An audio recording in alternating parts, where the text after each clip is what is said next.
बिस्मिल्लाहिर्रहमानिर्रहीम। आज का हमारा लेक्चर है डिस्टेंस और इम्पीडेंस रिलेज। सबसे पहले हमने पढ़ी induction type over current release. Induction type over current relay में दो टाइप्स थी, एक थी डायरेक्शनल और एक थी नॉन डायरेक्शनल। हमने पढ़ी induction type reverse power relay. अब बारी है डिस्टेंस रिलेज की।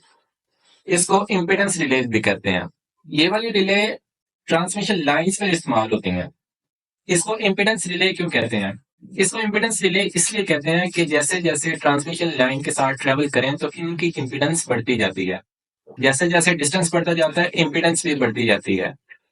इम्पीडेंस डिस्टेंस के डायरेक्टली प्रोपोर्शनल होती है। इम्पीडेंस ने डिसाइड करना है कि फॉल्ट आया है या नहीं आया।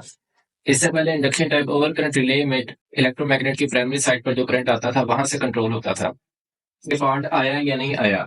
और रिवर्स पावर रिले में वोल्टेज और करंट दोनों इन्वॉल्व थे, साथ कॉस थीटा भी था। यहाँ पर इम्पीडेंस वाली केस में वोल्टेज और करंट दोनों इन्वॉल्व होंगे। दोनों की रेशियो पर डिपेंड करेगा कि फॉल्ट आया या नहीं आया। अब जिस लाइन की प्रोटेक्शन करनी है उस लाइन की इम्पीडेंस हमारे पास प्री डिटरमिन्ड होगी, यानी हमें पहले से पता होगा कि इस लाइन की कितनी इम्पीडेंस है।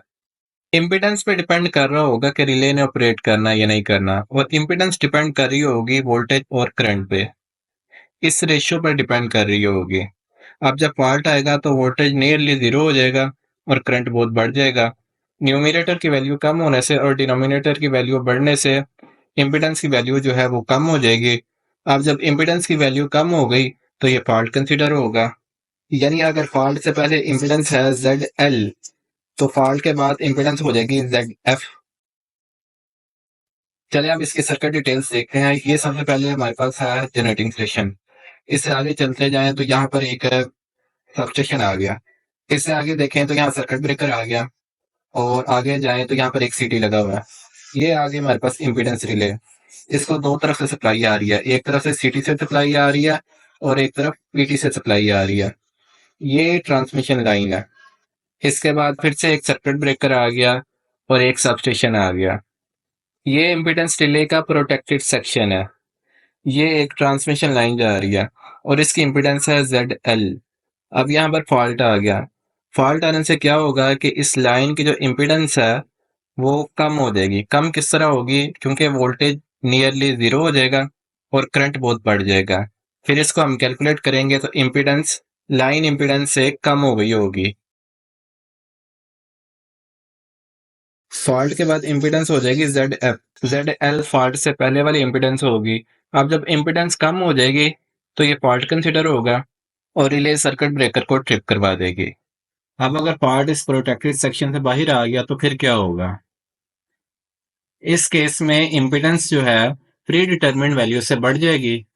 पहले तो सिर्फ ये थी ZL, इसके बाद यहाँ वाली इम्पीडेंस भी ऐड हो जाएगी, तो इम्पीडेंस इस रिले के लिहाज से बढ़ जाएगी।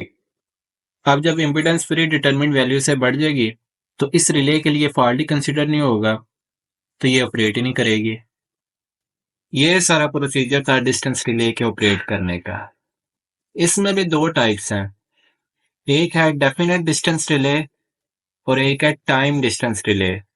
डेफिनेट डिस्टेंस रिले में क्या होता है कि पार्ट अगर रिले के स्पेसिफिक रीजन में आ जाए, उसकी रेंज में आ जाए, तो फिर ये ऑपरेट करेगी, अदरवाइज नहीं करेगी।